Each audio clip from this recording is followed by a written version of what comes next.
Hello, hello, Sir David the Bard. I'm coming to you from the Salt Lake City homeless shelter. A lot of nice guys in here. Oh, God. Monson's on the phone again. Every time I record Monson. See? Now when I said it, he hung up. Hey, he knows his place. He know. Homie, don't play that. Anyway, I forgot what I said. I was coming from, but anyway, I can look out the window. Oh, hell. It's a bad place wherever it is. Anyway. I wanted to do a video. I don't defend myself because there's nothing to defend, folks. There's nothing to defend. I get some really hateful comments now and then, not as much as I used to. When the Mormons see how many hits I have and how many countries I go into and how many people seem to have repeat business, they think I have something to say that people may be interested in. But I still get some very... look on there. I don't take them off because I want you to see what the Mormons are like. Look on the comments. You want to see real Mormons that aren't in suits and ties and have their little name tags on them and they're sitting there with their triple combination. God, look into my comments. You'll see a real Mormons in there. Anyway, here's what I wanted to say. We see what we're trained to see. I didn't used to believe that, but now I'm almost 66 years old, within a month or so, and I'm now believing that we see only what we want to see, what we're trained to see. Now, I've seen this. Let me give you an example here. 4 or 5 beautiful, beautiful girls are walking by, and the Bard goes, and the Mormons go, that's really sad. Those girls are very immodest. They're probably not members. They're probably sexually promiscuous. I see what I want to see? Well, not all of it. What an ass. They see what they're trained to see. Now, the Mormons will write to me and they'll say, you're a very, very unhappy man. I really wouldn't want to be you when you die. Well, now... they look at me, and I've got almost 1,100 videos. And out of all of those videos, I never smile, I never laugh, I never have a sense of humor, I engage in loud laughter, light-mindedness. That's what they see. Now, let me bear you my testimony. I haven't done this for a while. I've been out of the church, I don't know, what, 8 years? Let me tell you something. Mormons. I lived every day outside the Mormon church. I wasn't excommunicated. I wasn't disfellowshipped. I didn't have an affair. No one can offend the Bard, but you can't believe that. I was just reading the doctrine and looking at the history of Joseph Smith, and I said, hell, this doesn't make any sense. Screwing 14-year-old girls? Now, homie don't roll that way either. So, I resigned.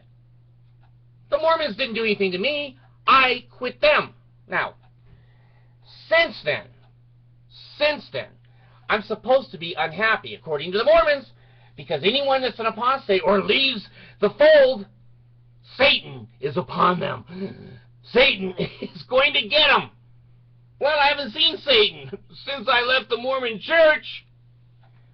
I live every day, and I am so thankful. I am not boasting.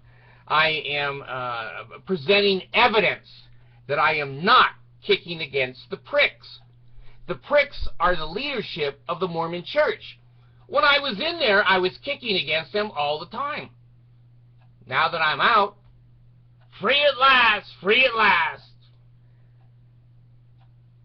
Me and Martin Luther King have something in common. We're both old. Anyway, let me just say this about that. Was that Kennedy? Didn't John Kennedy say that? Since I've left the Mormon church, I live in absolutely no pain. I don't have arthritis. I don't have any kinds of sciatica. I don't have any kinds of leg pain, hip pain. pain. I do get a pain in the ass when I'm around Mormons. So, you know, I don't want to lie to you. I have one pain. It's when I get around true members of the true church, the only true church. The rest of you are an abomination. So I'm happy that way. I'm so lucky. I mean, how many people that are 66 live daily with no pain? I don't take any pain medications. I never have, except when I had quad bypass. Yeah, I had an operation. But you know what? I survived it.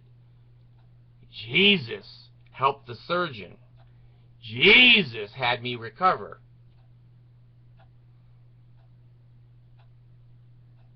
I have no pain. Now, I used to be running from credit card to credit card, and when I was in the Mormon church, because I was paying tithing, fast offering, and under the table.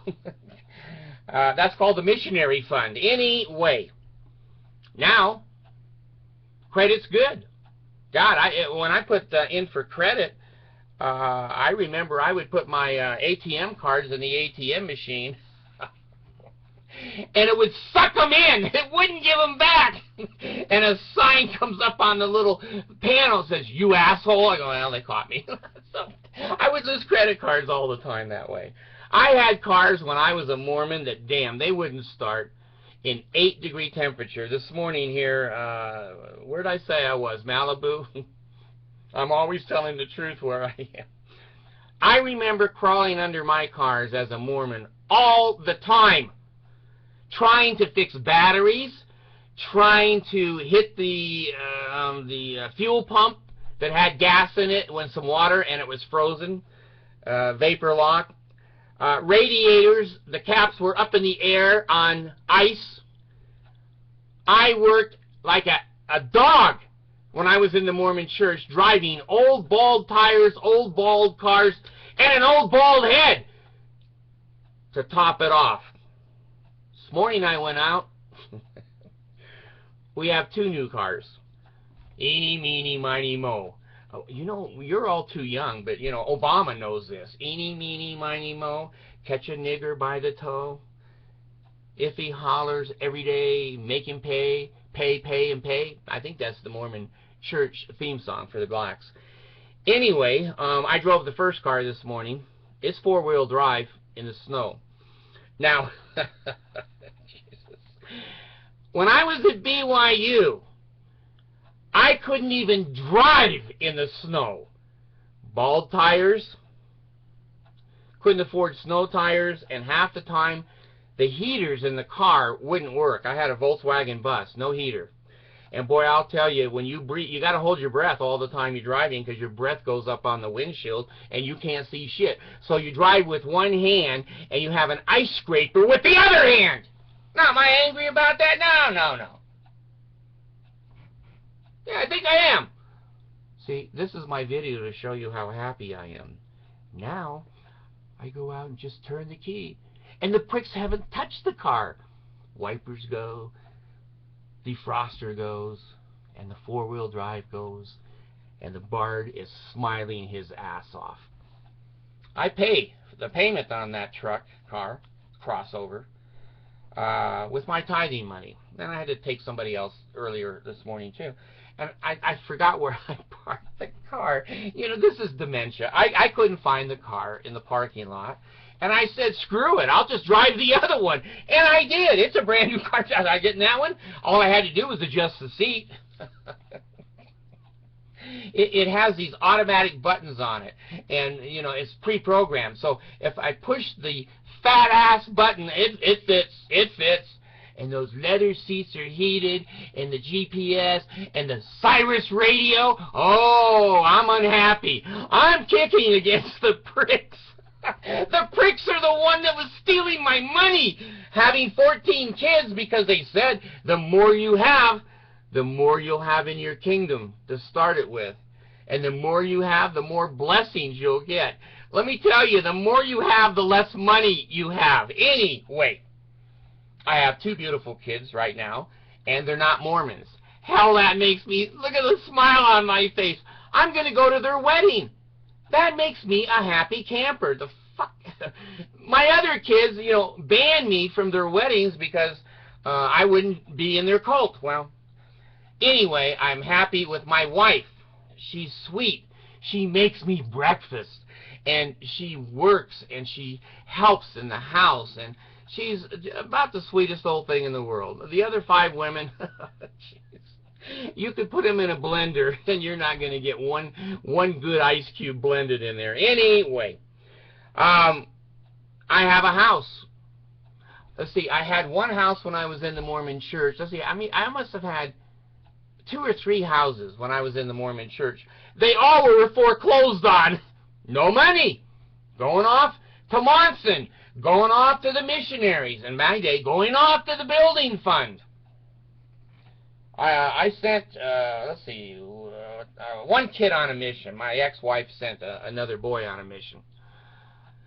There was more money that made me sad when I was in the Mormon church. Now I'm happy. Happy, happy, happy.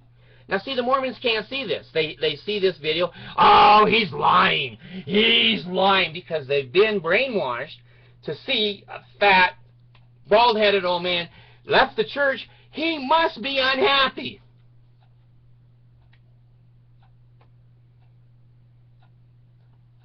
I have food. When I was in the Mormon church, there were some times I had to give my food to the kids. I've never had the electricity shut off since I left the damn cult. I had it shut off all the time. And the phone company, I call them and they say, yes, I understand, Bard. You got to pay us $83. We'll turn it back on. Okay. Cable TV, now 225 channels. TV in every damn room, big flat screens. No, I'm not rich. I just use my tithing money, save it up, buy a new big screen. Back when I was a Mormon, we had antennas on the roof, and you would send up your 10-year-old boy, and you say, Mikey, turn it to the right, and you'd watch, and you go, little more, stop, and you get that channel. Now, I just turn on the TV. It works in every room. 225 channels. And I have sound bars. You know, I'm getting older and probably deaf. I don't know. But I can't hear some things sometimes. Especially when the Mormons beg me to come back. I have sound bars. And it has a woofer. That's what I thought a woofer did. But no. It bangs on the wall. And it vibrates your chair. I go, hey, that's bitchin'. It's like being in Dolby Sound in the movie theater. So I have that. My kids are doing very well. But both of them are off medications. No more special ed. No more moron children. When I was in the Mormon church, I just had moron after moron. And I kept looking to see if I should check my genes. Well, I got smart. I just adopted these 2. Wonderful life experiences. I can go where I want, when I want, how I want. If I want to go buy a hamburger, I can afford a hamburger. When I was a Mormon, I couldn't afford shit. Most of the days that I went to work, even in construction, I didn't take a lunch because I didn't have time to get the supplies, and I didn't have money to pay for the supplies. Now, I can sit and watch TV all day. I can get a bag of potato chips, my favorite thing, and a Diet Coke. Sit in my chair and watch. And then you know what? I fall asleep in my chair because I'm so happy and so peaceful that I can eat when I want, sleep when I want, get up when I want, stay in bed if I want. And then I have my jacuzzi room. The jungle. I built it myself. It has a big jacuzzi tub in it, and then it has surround mirrors like the temple. I got that idea from the Mormons, so you can see the jungle through eternity. Sitting there with the vibrating water. And yesterday, I moved speakers, sound speakers, into the jacuzzi. I said, it's too quiet in here. So now I can turn on my TV, which gets 40 or 50 radio stations, and pump it into the jacuzzi. Sit there and just jive. I'm happy. I'm happy, happy, happy. My TVs turn off automatically at night. I sleep in my chair. I roll up on the bed when I want to. I roll out when I want to. Scan has been completed. See, the Holy Ghost is trying to speak to me. It's not going to work. I love my computer show. I love being able to sit here in my little studio office and just read the newspapers when I want, and read church news and all the things that I report to you guys on. I have a recliner there, a recliner there, and I'm a happy person, damn it! I know I'm happy!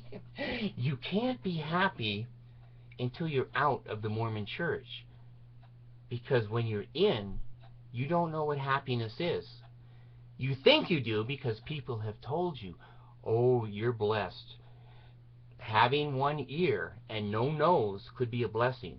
The Lord wants you to be able to not smell bad things or hear bad things. Oh, okay, I'm happy, happy, happy. Until you're in and out, you can't compare. You can't compare. And so when you look at me, you go, oh, he's unhappy. Look at that look on his face. See this look? That's a frowny face. Okay, turn it upside down and smile that face away. I am a child of God. Let's see. Give, said the little stream. Give, oh, give, give, oh, give. Give, said the little stream as it hurried down the hill. I'm small, I know, but I'm not going to get into my sex life. Okay, so anyway, for you Mormons, you can't see it. You know, it's like trying to tell you what salt tastes like. You can fantasize all you want, you can read books, but until you taste salt, you don't know what salt tastes like. I am so blessed, I hate that word, I am so thankful that I'm an American. When I got off the plane from the Philippines, I used to be a little bit anti-American. The Vietnam War left a real sour taste in my mouth. And when they did the Pledge of Allegiance, I wouldn't even stand up. I started sitting down. Now I stand up. I won't put my hand on my heart, but I will stand up and give respect to whatever country. I did that in the Philippines when they had their flag raising. But I forgot what I was saying. When I got off the plane from the Philippines, I kissed the damn ground. When we landed in, God, where did we land? I think Vancouver, when we were coming back from the Philippines. As soon as I got into Salt Lake City Airport, man, I kissed the American ground. I am so thankful to be an American and to be safe and to have my freedom of speech and be able to marry who I want and work and do what I want to do. I have a good education, Brigham Young University. I'm not going to count that. That was nothing but a religious education. But my master's degree in Tahlequah, Oklahoma, was a very powerful and a good thing in my life. My extra credits at Springfield College, postgraduate, are a good thing. So I have a good education. I have a good vocabulary. Yeah, I'm fat, but a lot of elderly people are fat that are diabetic. If you don't shoot that insulin perfectly, and you never can, you're going to get hungry and you're going to start eating the couch. So your wife will throw you a sandwich because she likes her couch. So Mormons, I don't know how much happier I can be. Let me show you something here. It's a dial tone. My phones work now. They didn't used to. I have an alarm system. When I'm sitting in my chair at night and everybody's in the house, I just push a button and it locks the whole house down. Why?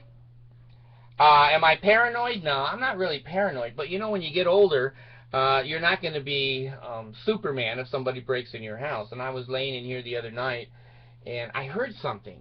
And then I looked over at my alarm system and it was set. No windows had opened and no doors had opened, and there's no broken glass and there's no smoke detection. I know I'm safe. That makes me happy. When I was a Mormon, we didn't even have doors and windows in the house. We just froze our ass off. Let me tell you something. This is the truth. Both hands are here. This is the truth. When I was at BYU, I think I was a sophomore. And I was married to my first wife, Janice.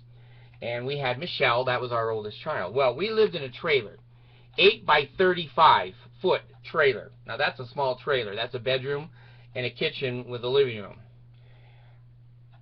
We were so poor when I was a Mormon. We turned the heat off at night. We turned the heat off in that 8x35 trailer, and we snuggled under an electric blanket with the baby. We couldn't put the baby out in her bed. We had to put the baby in with it, and we're just sitting there shivering through the night trying to survive. And in the morning, 5 a.m., I'd get up, and I'd light the furnace. And we had, not fucking, I'm not going to say fucking, we had ice cubes. No, icicles. No, there weren't any ice cubes. There were icicles hanging down from the damn ceiling in the kitchen. I have to break off the icicles and throw them in the sink. Hour or two, that place would heat up. Oh, I was a happy Mormon. I was a state dance director. I taught dance at BYU in the recreation department. Oh, gosh, I taught this and taught that. I was a god. I remember, I'm going to tell you another one. When I was unhappy as a Mormon, we lived in another trailer, same wife this time, and we were flushing the toilet, and it was the middle of winter. And we kept getting this terrible smell. You know, maybe I should go outside underneath the, I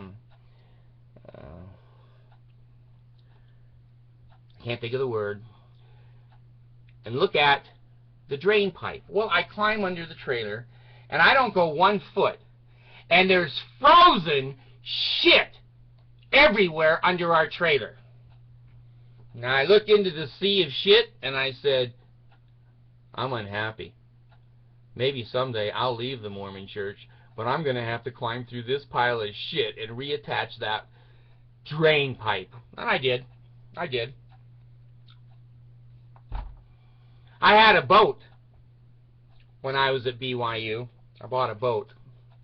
But this is the good life. I'm a Mormon, and I'm going to be happy. Whatever it takes, I'm going to be happy. So I took the boat up on Provo Lake, and I'm driving around. Hey, it had two engines on it, 235 horsepower Evinrude.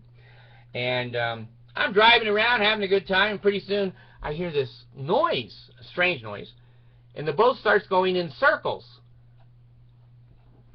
So what's up with this? I'm not Captain Nemo, but something's wrong. One of the engines fell off. One of the engines fell off. In those days, I thought, hey, you know, I'm the Bard. I have 2 engines. I don't need that other engine. Well, let me tell you something. If your engines are mounted apart and one falls off, you just go in circles. No matter what you do with the wheel, you just go in circles. So I had to flag somebody down and go, I'm happy. I'm a Mormon. Pull my ass in. I can't convince you, and you can't convince me. I've been there. I've been there, Mormons. I know those burnings in the bosoms, supposedly. I know a testimony. I know reading the Book of Mormon. I know 4 years of seminary. I know 32 religion classes from BYU. I know what it's like to serve in an elders quorum. I know what it's like to be in a stake presidency. I know about the word of wisdom. I know being a veil worker at the temple and the temple ceremony. I know all these things. I've paid tithing. I've paid fast offering. I've paid building fund. I've painted the inside walls of the chapel in Ojai, California. I've been to dance festivals. I know Golden Green Balls. I know everything about the Mormon Church. And you know what? You can't say any of that because you've never been out. I've been out now.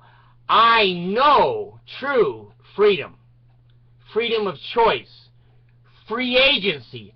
I know financial security. I know not playing someone that I'm not.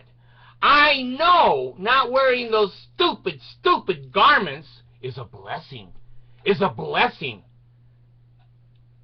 See, I know both sides of the story.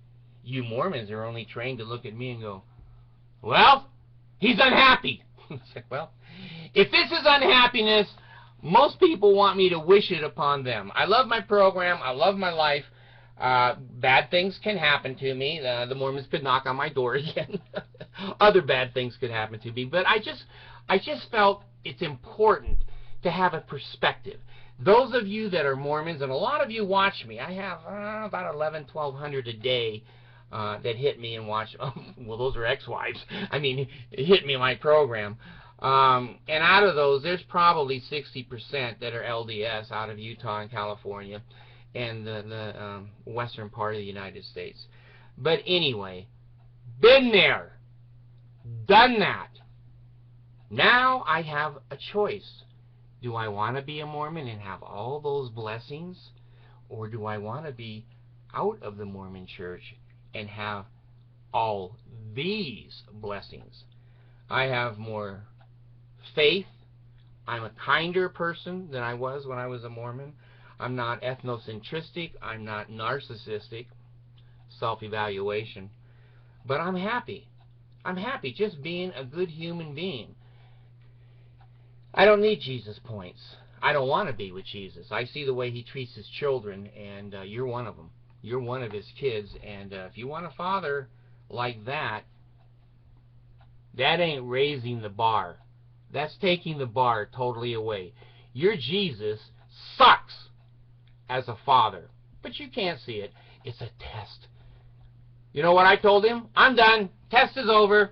I'm going to live. I don't want to be tested anymore because I don't want to live with you. I don't want to live with you. If I have to live in outer darkness, I'll bring a flashlight. I'll bring a flashlight. Thanks.